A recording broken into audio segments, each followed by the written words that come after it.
Live to see it, friends, and welcome to the World Transformed. This program is your guide to an astounding future that lies ahead, one that will be here sooner than you think, and one that you have an important role to play in bringing about.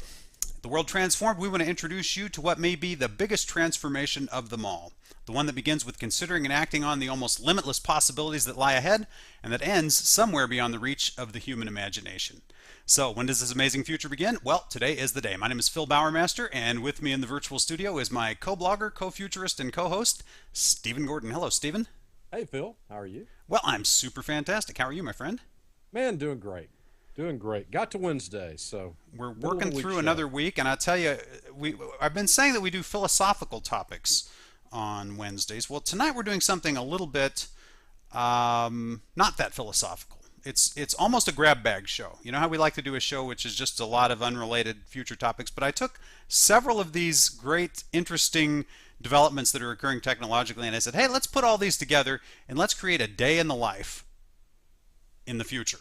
What might life be like as some of these technologies are realized? And what's fun about this is that we're going to be talking about some odd things. I mean, some very odd ways the future could be going, but everything here, I think, already exists in one form or another. We're not talking about anything that's actually being so much predicted as is somehow or other available. Is that right? yeah. I mean, it's the old quote: "The future is already here. It's just not evenly distributed." There you go. Yeah. So yeah, this is not way out stuff. This is a lot of this is just some trends that we see, and you don't have to extrapolate them too much to get what we're talking about here. So we're not way out tonight. We enjoy way out sometimes, but yeah, this is an exciting. Yeah, show. none of this stuff is totally all that far out, but when you put them all together, life looks pretty different. Yeah. Let's take a look. Okay, so we're going to start with you wake up in the morning in your day in the future. Where do you wake up? You wake up in your home. Well, where is your home? Well, you know what? It could be in a lot of different places. We've got two kind of interesting examples of that. The second one, which kind of blends the workplace with the home and goes to our coffee shopification trend. But the first one is leaning more in the direction of seasteading. And this is a story that I actually picked up off Instapundit yesterday. The headline is, so there's a cruise ship where residents permanently live as it travels the world. Imagine this. Imagine a private residential cruise ship that serves a residential community. The residents own their apartments on this ship, and they live on board as it travels the globe. It has 165 residences, which is 106 apartments, 19 studio apartments, and 40 studios. And they're all owned by the people who live on the ship. They can decorate it with their own furniture. They put their own art, their own books, all their own stuff in there. And there's a deli and a supermarket on board, 6 restaurants, and you can have your own kitchen in there and do your own cooking if you prefer. Now, this is how far from a seastead would you say, Stephen? Well, it is seasteading. It's a flavor of seasteading. I think the only difference is no one's saying this is an independent country, right? That's right. You're still a citizen of wherever your other home address is. Yeah, these ships are a lot of times they're a flagship of some country that the ship has never been to. Right. There's a company, a country in Africa that has a lot. Liberia often is the. That is it, Yep. Liberia. For whatever reason, I think it's just favorable laws and favorable tax treatment, things like that. That a lot of these ships are flagships of Liberia. So and not that would mean anything towards your citizenship. You would just be a. I guess your residence would be in Liberia, I guess, legally, but you'd still be a U.S. resident if you're from the United States. Exactly. It'd be like an American citizen living in another country. That's yeah, you're an expat. You're an expat. That would be you'd be an expat. That would be the legal status you would have. But the interesting change here is that your home isn't necessarily fixed in any one place. It can be moving around, and we have another example of that, which also blends, as I said, into the workplace. Stephen, talk us through that one. Okay. Some writer. This is a CNN story, and it was a writer just contacts Amtrak and says, it'd be kind of cool if you've got unused sleeper cars to allow riders like myself to have a berth, to be able to ride around for for a period of time, and use that time to write on board your train, and make it a kind of a residency program, and writers have the ideas like this. It sounds like something even you or I might come up with, Phil, and just shoot it out to the like a message in a bottle, not expecting any reply, of course. Right. And lo and behold, it gets a reply and says, well, let's try it. Let's try it once with you, and before we make it an official program.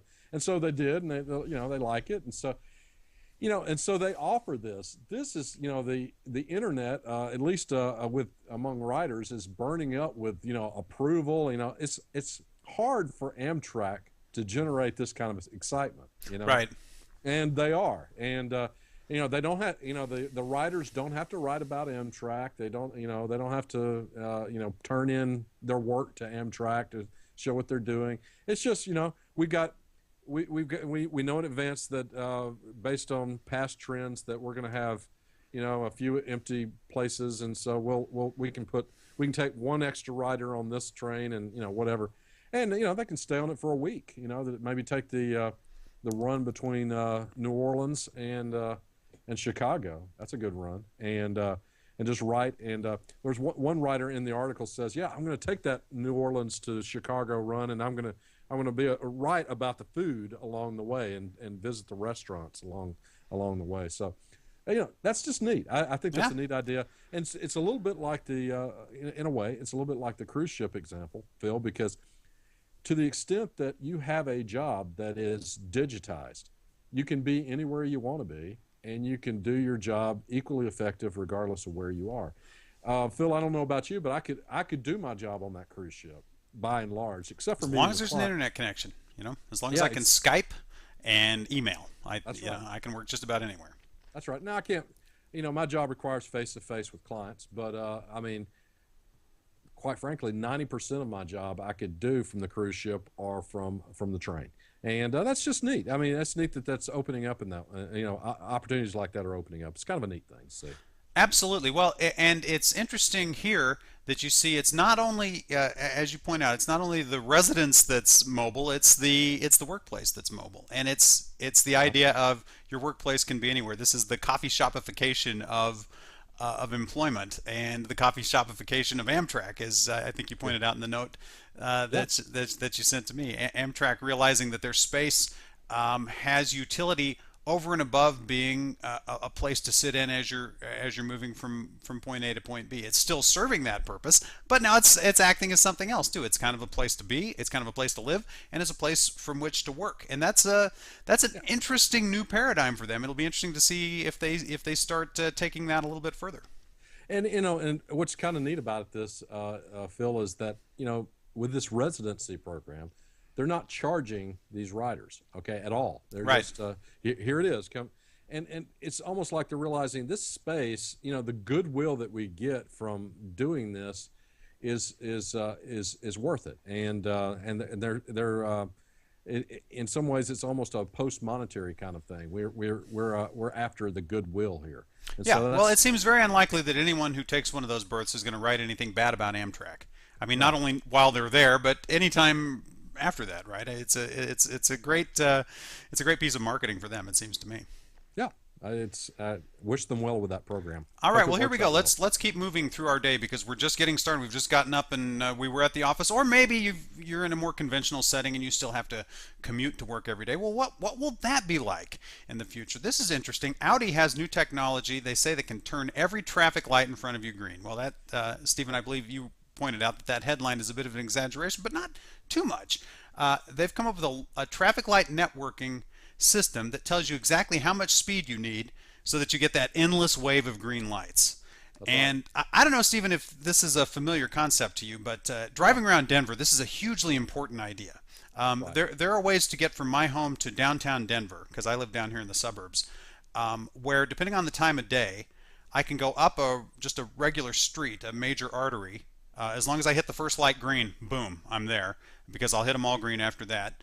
Or I can take I-25, the interstate, and I can go 65 miles an hour, but there might be a lot of stop and go there. So it's actually faster to take the the terrestrial road, the actual street with all the supposed stops, as long as you can hit that first light green. It's like if you hit one green, you get them all green. If you hit one red, you're hosed, right? It turns in it turns into this. Oh, I should have taken the interstate. Yeah. So they say this works together with a start-stop function to make sure the engine is switched on 5 seconds before the green phase. So you're Yeah. going through When this. when you stop, when you have to stop, the engine switches off. Yeah, And yeah, a huge savings of fuel, which is great for the driver, but it's also, it's good for the environment. So that's really cool.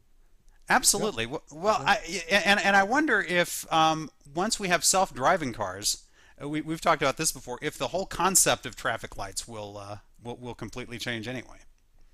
Perhaps so. I mean, if all cars are networked, all cars on a roadway are networked, you know, it could be just everybody's going through regardless of where you're going, you're all going through the intersection at the same time, and this technology is able to shuffle you through, like cards being shuffled, without anybody having an accident. That would be remarkable to see. Because self-driving cars will cooperate in a way that it's hard for people to.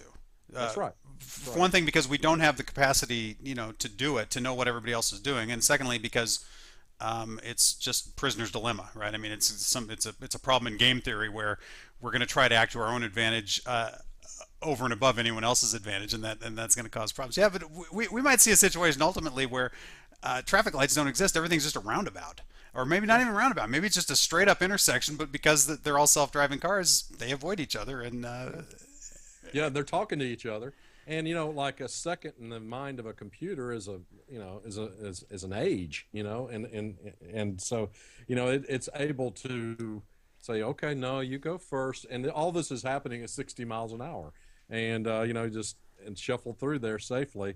Meanwhile, we're doing our own thing in the passenger compartment, just I don't know, watching TV or talking on the phone or whatever. So that's that's a pretty neat idea. But yeah, I think before we get to that world, I think we'll see a lot of cars equipped with this Audi type technology that will allow you to hit that wave, and start and stop your get your car running again a few seconds before the light turns green, that kind of thing. That's neat technology. in and of itself, hitting In and of just itself. green lights would be huge. I mean Oh yeah. that's if you because it's hard when you try to time that yourself, when you try to make it happen yourself. I would be all over a car that had that built into it. Now speaking of the commute, I want to mention that one of the chapters in The World Transformed is about a completely new form of transportation that we might use to get to work and elsewhere. And that's all I'm going to say. So everybody, you can look forward to reading that soon. Let's keep going, Stephen. I think we did this one out of order. We're already commuting. We forgot to get dressed. What might you wear in the future? Well, if you're very wealthy, today you'd have to be very wealthy to get this suit. Yeah. But in a few years, maybe not so wealthy. This article in CNET talked about the Bruce Wayne suit. Now, Bruce Wayne was the words that they used, not the maker of this suit. But this suit, it is diamond. It's basically got diamond built into the suit. It's black diamonds, and it's which makes it bulletproof. It's a bulletproof suit. made of diamond, and and if wearing a suit that costs $3.2 million around, Phil, makes you might get a little sweaty, with the, oh my gosh, I'm wearing around a $3.2 million suit. Well, there's built-in air conditioning as well. There's a little air conditioning engine in it, and it comes complete with a golden tie. So, this is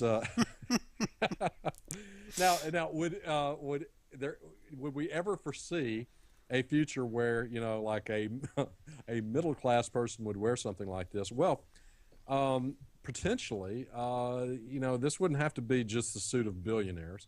This could potentially be the suit of more normal, maybe upper crust folks, but more within the reach of more people. And why is that? Because we're going to get really good, Phil, in the coming years with manufacturing diamondoid material. Exactly. And it's one of the things. This is nanotechnology once again. Yeah, that's right, nanotech. Basically you take carbon and and one of the things that that carbon does is, you can make nanotubes, which is a type of diamondoid material itself, Phil. And so, if you're good enough at manufacturing that, you could potentially make a fabric that would be bulletproof just like this, and much cheaper. I mean, carbon is like the most inexpensive thing that you can that you can come by in this world. Plenty of coal in the world. There's plenty of that. So Yes. now the trick is, how do we take that stuff and make it into the Bruce Wayne suit? Well, the technology is coming. It's coming. So, And I think, the Bruce Wayne suit is a little out there. We said that we weren't going too far out there. This thing's kind of out there. I mean, I can't imagine wanting this, and I hope I don't ever need it, right? Because my life is such that currently, when I go out, I never have to worry about how bulletproof I am. You're right. I don't think about that. Maybe if you're a person that's very wealthy, maybe you need to worry about security. Perhaps, yeah, absolutely. So I'm talking about my life, and I hope I'd like to get rich, but I really don't want to have to worry about people shooting me. To me, that's. But there are features of this I really like the billionaires. Yeah, exactly. Like the built-in air conditioning, clothing with built-in air conditioning, or clothing built out of these diamondoid substances or other carbon composites. I think all of that speaks to very real possibilities, and I think, oddly enough, we are going to be wearing diamondoid clothes probably in the future with their own built-in climate control and other features too. Sensors monitoring our activities and providing all kinds of additional options for what we might do throughout the day. For example, recreation. Here's another garment that puts you in a completely different place. It says, wear this t-shirt and feel every play in a football game without leaving your couch. Okay, so basically, you're going to put this shirt. I'm going to tell you, Phil, there's some sacks that I don't necessarily wouldn't want to feel. I've seen there's some pretty rough stuff that happens. I can't think of much in a football game that I actually want to feel. That was an odd example to give, really. I'm like, I'm at a pretty safe distance watching football on my TV, I think. That works. The right fan, though, would love. Oh, yeah, the right fan, absolutely. I love this. Yeah, probably you want to dial where you can tone it down a little bit, but you're feeling some of it. You're getting a little bit of it. Now, I can think of other things that. Other entertainments that it might be more fun to get the actual tactile input from, maybe skiing or sailing or something, something a little easier on the body, but the idea remains sound. It's the idea of a garment, a piece of clothing that you put on, which has actually got the I presume some kind of electronic interface that's giving you physical sensations. I thought, Phil, when I saw this story that something this might be more useful for. Imagine a deaf person, someone who's chosen for whatever reason not to get a cochlear implant, wearing a garment like this, and then getting buzzed if there's a sound coming from some direction. Someone like that who's gotten really good at reading lips, they still can't, if you're not in their line of sight, they don't know you're talking to them. Right. But with a garment like this, maybe they feel like a little buzz in the direction of a voice aimed at them. So they can turn around and, oh yeah, okay, and read lips in that direction. Or maybe they, something that would be, safety on the highway, they, horn honking or something like that in a particular direction. They need to know that. And so this could be an enabling technology for someone who lacks hearing or something Absolutely. like that. So, yeah, that's. Well, I can think of some other applications too. Okay. Speaking of being on you're on the road and it's late at night and you're falling asleep. A shirt like this could help keep you awake, right? It just start pounding on me, man. When you roll the windows down and you're trying to keep yourself awake, that's all you need is the shirt to start just like really poking at you. Yeah. Right. give me that sack from the Pittsburgh game, right? That'll wake me up. What about how about this? What about a system, for the James Bond type, okay, where information could be discreetly given to somebody in the field based on the tactile. They Right. feel, like two pokes in your left rib means this, three pokes over here means that, and so that way, they could be, out in the field in a situation where they can't take a call. It would not be good for, whatever reason. You could be wearing a shirt like that and be getting information that could be critical just through your shirt. Yeah. And no one else around you know that you're getting information. So that's it's interesting, and I think that kind of technology goes far beyond being able to fill the sack of a football game. So Well, I mean, neat stuff. forget about the football game just for a minute. Your shirt could give you a massage. How Oh awesome is yeah, that, right? that would be pretty great. I'm feeling kind of tense. Oh, oh Throw yeah, the switch, and now you're getting a massage from your yeah. shirt. I mean, And, that's and at the same time, it's air conditioned. So exactly. All that's to say, day in the life of the future, clothes are going to be offering a lot of possibilities that we're not currently getting out of our garments that we're currently wearing. Okay, so the next category is what life might be like. I said for the kids, but really for everyone. This is just kind of the grab bag of all kinds of interesting possibilities for the future. These 5 technologies that are shaping the future of design. And Stephen, what jumps out at you about this one? okay, we've got to move through this one quick because we're just about out of time. But yeah, sensor tech. Sensors everywhere. Everything has sensors in it. Everything, if it's something that's in your life that's some sort of, I don't know, whether it's a pen or whatever, everything will have sensors in it. It talked about in the article like a Fitbit for babies that tracks a baby's heart rate, skin temperature, and movement. One of my children, Phil, was born prematurely, and we had to really monitor that baby for a long time, and we would have loved something like that. Right. To just to make sure that he was doing okay, and that I've actually seen people comment and give negative comments about that technology, and why in my day, we didn't need stuff like that for, give me a break. In a world that we understand that there's SIDS and things like that, the Fitbit for babies is just an outstanding development. So yeah, that's a big part of it. What do you think? I mean, the technology we have now is like audio and video monitors. But you know what? Sometimes it's not a macro thing that you'll be able to see by looking in, and it's not something that you'll be able to hear, but it's something that could be easily picked up on by a sensor that's registering pulse, or that's registering breathing rate, or any of a number of different indicators. And then you have the information on what's happening with your child, which every parent wants to know, right? I mean, lives would be a lot simpler Right. if you have something like that, and it's not intrusive for the child, but it gets the information to the parents. You know what? Anybody who has a problem with that, Yeah, yeah, whatever. go live Yeah. in the 19th century and enjoy yourself. Enjoy your outdoor plumbing is all I have to say to those people. Exactly. What's the next one there, Phil? Well, after that, let's see. Then we've got robotics. So we've got Right. talk about the fact that robots have become a big part of how movies are made, and they were at the center of the filming of the movie Gravity. Which was a And great movie, by the way. I still haven't seen it. I'm gonna have to get caught up Okay. on that. Get caught up on that pretty soon. But I will not ruin it for you, Phil. But you'll see when you go see that movie, and if you're able to see it on a big screen, that's really important. This is not a stay at home and watch this in your living I think room it's type too of late movie. to see it on the big screen. I think I'll Well, probably have to watch it on it TV. might be. Where it depends. There's not a dollar theater somewhere. Anyway, I'll check, but I yeah, think I may have missed if it. you can catch it on the big screen, that would be awesome. It's the you'll see, and you'll begin to understand when you're seeing it why robots were necessary.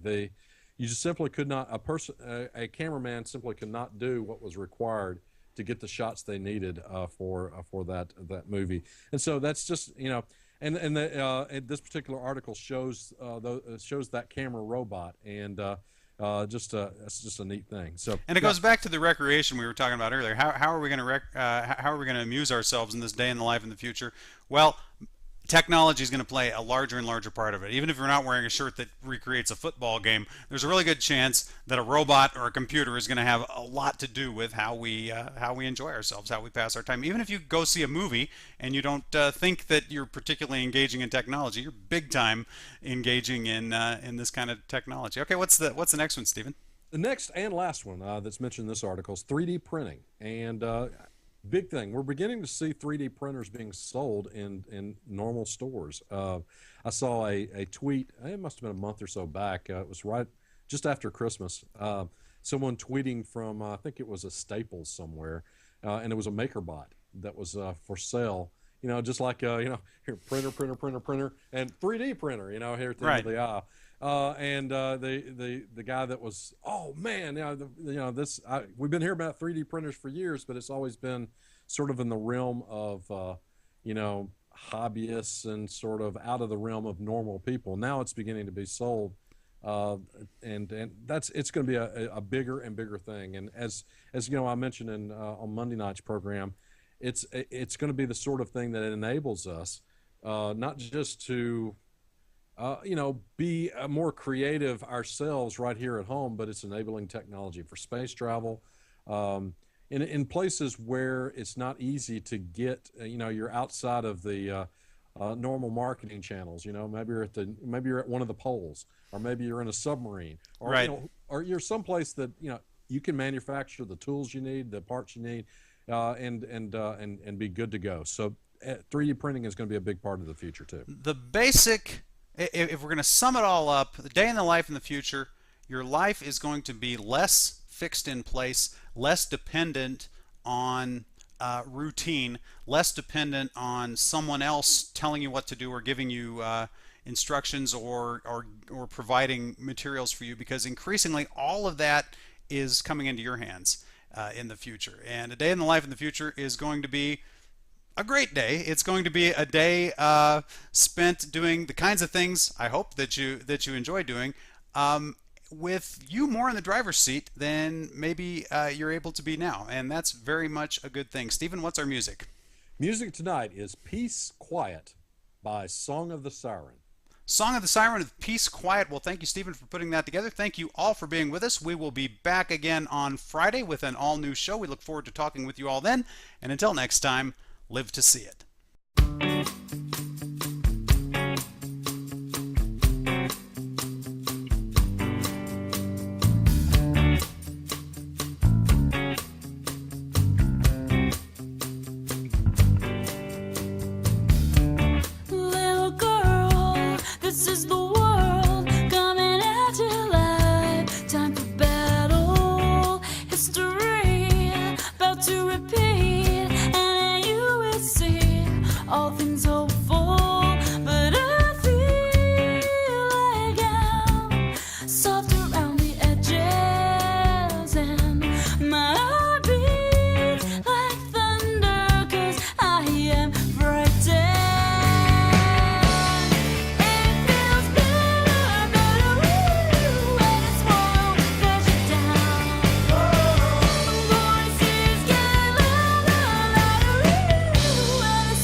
Before I burn at the stake for you.